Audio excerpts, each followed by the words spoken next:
अगर आजकल सर्दी ज़्यादा है मगर फिर भी हम वॉक बाहर आउटडोर करें तमाम प्रिकॉशंस लेके अपने आप को ढांप के मे बी मास्क से, तो is it good that we go out in nature and walk? देखिए, जो तो बहुत बूढ़े लोग हैं, जिन लोगों को है, जिनको थोड़ा सा उसमें मैं कहता है एक्सट्रीम ऑफ वेदर को अवॉइड करें। बहुत अर्ली मॉर्निंग पे ना जाएं जिसमें थोड़ी सी धूप निकल आए, उसमें अगर वॉक करें तो टेम्परेचर थोड़ा सा बेहतर हो तो उससे वो बेहतर। लेकिन अपना नाक सर ढाँप के और अपने आप को गर्म कपड़े पहन के अपनी वॉक करें। इसको वॉक को तर्क ना करें, क्योंकि वॉक को तर्क कर देते हैं सर्दियों में ख़ास तौर पे तो बहुत ही प्रॉब्लम्स होती हैं। वॉक आपको एक्टिव रखती है, बीमारियों से बचाती है और सेहत के लिए भी अच्छी है। डायबिटीज़ कंट्रोल भी बहुत बेहतर होता रहता है। ब्लड शुगर लेवल्स के ऊपर नज़र रखें, खाने पीने बहुत पे ज़्यादा और ब्लड शुगर लेवल, अद्वियात पे। ब्लड शुगर की जो अद्वियात ना छोड़ें, अपने पास स्टोर रखें। कभी कई दफ़ा शॉर्टेज हो जाती है किसी वजह से, कोई लॉकडाउन की वजह से ब्लॉकेज हो जाता है तो दवाई नहीं मिल रही होती, इंसुलिन नहीं मिल रही होती, तो आपके पास 1 महीने की सफिशेंट सप्लाई होनी चाहिए। नींद के मुतालिक है, नींद अपनी 6 से 7 घंटे कंटिन्यूस स्लीप जिसको हम कहते हैं वो नहीं, क्योंकि लेकिन लॉकडाउन का या बाकी ये हमारा ये जो घरों में रहने का ये नुकसान ये हुआ कि लोगों ने देर तक जागना शुरू कर दिया और सुबह देर तक सोते जाए, तो अपने वो नींद के अपनी रात की नींद को कुर्बान कर दिया, अब दिन को सोना शुरू किया। तो दिन की नींद उतनी रिफ़्रेशिंग नहीं होती जितनी आपको कंटिन्यूस रात की जो नींद है वो आपको 7 घंटे कम अज़ कम जो साइंटिस्ट रिकमेंड करते हैं आपके दिल की सेहत के लिए बहुत अच्छी होती है। डॉक्टर इम्तियाज़ हसन ये फरमाइएगा कि हम एक लफ्ज़ इस्तेमाल करते हैं इम्यूनिटी, जिसको क़ुव्वत मुदाफ़िअत भी कहते हैं। इसकी आगे इक़साम जो होती हैं उनका मैं चाहूँगा कि आप थोड़ा सा बताएं और उनको कैसे बेहतर बनाया जा सकता है। एक हम इन्नेट इम्यूनिटी कहते हैं, एक एक्वायर्ड इम्यूनिटी कहते हैं। इसके इन्नेट तो आपके अंदर जो आपके बन रही होती है अल्लाह की तरफ से। जैसे कोई जरासीम आता है तो आपका जो बॉडी एक्टिव हो जाता है, उसको डिटेक्ट करता है ये फ़ॉरेन जो बॉडी है, फ़ॉरेन पार्टिकल है या यानी उसको फॉरेनर के तौर पे लेता है, तो बॉडी उसको 2 तरह से टैकल करता है। एक तो कुछ सेल होते हैं जिसको हम बीटा सेल के बी सेल कहते हैं, बी सेल्स कहते हैं, तो वो बी लिम्फोसाइट्स होते हैं, वो उसके ख़िलाफ़ एंटीबॉडीज़ बनाते हैं। एंटीबॉडीज़ होते हैं ऐसे कंपाउंड्स को पकड़ लेते हैं। एक होते हैं टी सेल्स होते हैं जो उनको पकड़ के जरासीम को खा जाते हैं, यानी ख़त्म कर देते हैं। तो 2 किस्म की immunity, B cell immunity and T cell immunity होती है, तो ये बीमारी के खिलाफ। एक होती है जो एक्वायर्ड इम्यूनिटी, यानी हमारा बॉडी के अंदर हम मसनूई तौर पे कोई जरासीम को दाखिल करते हैं टीके की शक्ल में या किसी और शक्ल में, तो हमारा बॉडी उसको डिटेक्ट करता है, उसके ख़िलाफ़ अपना रिस्पॉन्स देता है।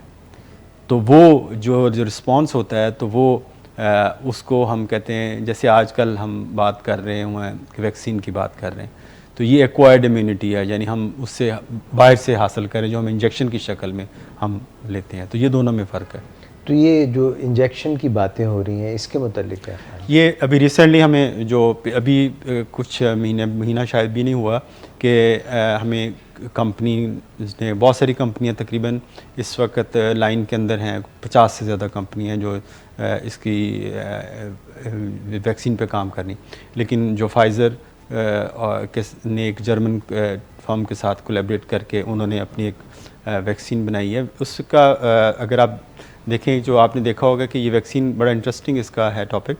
अगर आप कोरोना वायरस को देखें तो उसमें आपको आपने देखा होगा कि इस पे वो नोकें सी बनी होती हैं, स्पाइक्स बनी होती हैं, इसी वजह से इसको कोरोना कहते हैं। जैसे ताज के वो कंकरे होते हैं ना, तो ताज की शक्ल होती है, तो इसके लिए कोरोना लफ्ज़ भी सर, तो एक कोरोना किसी में गाड़ी का भी नाम होता था, जैसे कोरोना से जैसे सूरज की किरणें निकलती हैं, तो ये ताज की शक्ल जो स्पाइक्स है ना, ये बेसिकली अटैचमेंट पॉइंट्स होते हैं जब वायरस अटैच करता है। तो साइंटिस्ट ने ये किया कि एक छोटे से नन्हे से कैप्सूल के अंदर, जो माइक्रोस्कोपिक कैप्सूल है, उसके अंदर वायरस की ये जो इसके जो नोके ऐसे होता है। नॉर्मली ये होता है कि हमारे जिस्म के अंदर एक जो खुलिया होता है उसके अंदर एक मरकब होता है जिसको मैसेंजर आरएनए कहते हैं, मैसेंजर mRNA से कहते हैं। इसका काम होता है प्रोटीन बनाना, यानी कोई भी हमारे जिस्म के अंदर जो प्रोटीन बनती है, मैसेंजर आरएनए उसको हुक्म देता है, अपने सेल को प्रोटीन बनाता है। तो उन्होंने ऐसे किया कि जो मैसेंजर आरएनए जिससे ये स्पाइक्स बनती हैं, ऐसी मैसेंजर आरएनए दरियाफ्त किया जिसको छोटी से माइक्रोस्कोपिक फॉर्म में लेके एक कैप्सूल के अंदर वो हमें नज़र नहीं आ रहा कैप्सूल, माइक्रो कैप्सूल है जो जिसके ऊपर लिपिड लेयर है यानी चर्बी की छोटी सी लेयर है, तो वो अंदर दाखिल कर दिया जाता है जिस्म के अंदर। जो वो सेल्स के अंदर जाता है तो वो एक ऐसी प्रोटीन बनाता है जो वायरस के इन स्पाइस को अटैच नहीं होने देती, ठीक है ना। यानी वायरस आ तो जाएगा अंदर लेकिन वो अटैच नहीं कर सकेगा, बॉडी में अटैच नहीं हो सकेगा, ना अटैच होगा ना अटैक ना अटैच करे होगा ना अटैक कर सकेगा। तो ये एक टेक्नोलॉजी इन्होंने यूज़ की है इसके अंदर। लेकिन इसके अंदर एक छोटी सी इसको है कि एक टीका लगेगा फिर 3 हफ्ते बाद दोबारा आपको टीका लगाना पड़ता है इसका। तो इसको क्योंकि गवर्नमेंट लेवल पे है, इसको फ्री ऑफ कॉस्ट अमेरिका में तो वो दे रहे हैं।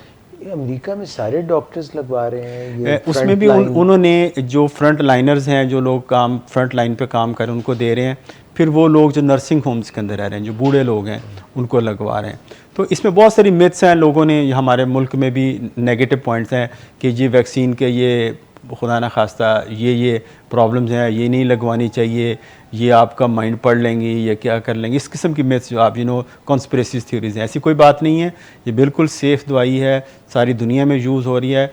खुदारा अपने बच्चों को, जो बड़े हैं, सबको अगर वैक्सीन पाकिस्तान में अवेलेबल होती है तो इसको लगवा लीजिएगा। वो हम हाल ना करें जो पोलियो का हाल किया। हमें बहुत ज़्यादा, हम दुनिया में 1-2 मुल्कों में से जिनके अंदर जहाँ पोलियो पाया जाता है, हमारी सिर्फ अपनी कम इल्मी की वजह से ये हम इसका शिकार हैं। तो दूसरी लेकिन इस वैक्सीन का ये प्रॉब्लम ये है कि इसको -80 सेंटीग्रेड पे आपको ट्रांसफ़र करना पड़ता है। तो इतना टेम्परेचर रखना एक बॉक्स के अंदर बड़ा मुश्किल मरला है। लेकिन एक और कंपनी है तो जिन्होंने इजाद किया जिसको आप रेफ्रिजरेटर टेम्परेचर, वो यही फॉर चीज़ है, लेकिन उन्होंने उसकी टेक्नोलॉजी ऐसी की है कि आप फ्रिज के अंदर उसको स्टोर कर सकते हैं। तो वो भी मार्केट के अंदर आ गई है। कल ऑक्सफोर्ड एस्ट्राजेनेका एक वैक्सीन यूके में उन्होंने अप्रूव कर दिया है, वो भी शुरू होगी, आज से वहाँ भी लगनी शुरू हो जाएगी। तो इस आने वाले 1-2 महीने के अंदर मेरा ख्याल है कि हम बहुत सारी वैक्सीन्स देख रहे होंगे जो दुनिया के अंदर आ रही होंगी और हम ये वायरस के ख़िलाफ़ जंग जीतने के करीब होंगे। 2021 हम इस उम्मीद के साथ कि हम इंशाल्लाह कोरोना वायरस के ख़िलाफ़ इस जंग को जीतेंगे।